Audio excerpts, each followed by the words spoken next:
ગાંધીધામ માંગડિયા પેઢીના સંચાલકના અપહરણમાં પોલીસે ગણતરીના કલાકોમાં જ વેપારીને અપહરણકર્તાઓના ચુંગાલમાંથી મુક્ત કરાવી એક આરોપી પવન કિશનલાલ બરોડને ઝડપી પાડ્યો છે। પોલીસે પૂર્વ કચ્છમાં નાકાબંધી કરી સીસીટીવી ફૂટેજને આધારે તપાસ હાથ ધરતા કાર અને વેપારી સમખ્યાળી જંગી વચ્ચેથી હેમખેમ મળી આવ્યા છે। અપહરણમાં સંડોવાયેલા અન્ય 6 શખ્સને ઝડપી લેવા પોલીસે તપાસનો ધમધમાટ શરૂ કર્યો છે।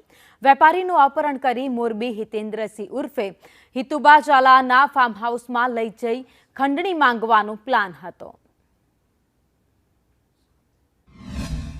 બનાવની ગંભીરતાને જોતા જિલ્લા પોલીસની અલગ અલગ બધી ટીમોને તાત્કાલિક અલર્ટ કરવામાં આવ્યું હતું અને નાકાબંધી પણ કરવામાં આવેલ હતું। સામખિયાળી પોલીસ સ્ટેશનના આંબલેરા ગામની સીમમાં આજે ગાડીમાં જે એમને કેતનભાઈને કિડનેપ કરીને લઈ ગયા હતા ત્યાં પોલીસની ટીમ દ્વારા ગાડીનો પીછો કરતા ત્યાં એ લોકો જે પોલીસની એમાં પાછળ વોચ ચાલતી હતી એ લોકો ડરીને પછી એ નાસી ગયા હતા ગાડી રોકીને અને એમાં કેતનભાઈ જે છે એમને ત્યાં રાખેલા હતા। જે આરોપી પોલીસ દ્વારા ડિટેન કરવામાં આવેલ એમનું જે નામ છે એ પવન કિશનલાલ બરોડ જે મૂળ રાજસ્થાનના શ્રી ગંગાનગરનો છે અને આમની સાથે ગાડીમાં બીજા 3 લોકો હતા અને એ જે 3 લોકો હતા એમનું નામ છે શ્રવણસિંહ લક્ષ્મણસિંહ સોડા, આકાશ રાજપૂત અને બીજા જે 2 લોકો હતા એમાં એક જે હતું એક અજય હતું ને એક પાછળમાં બીજી ગાડી પણ હતી જેમાં એક ભૈયાજી કરેન હતું।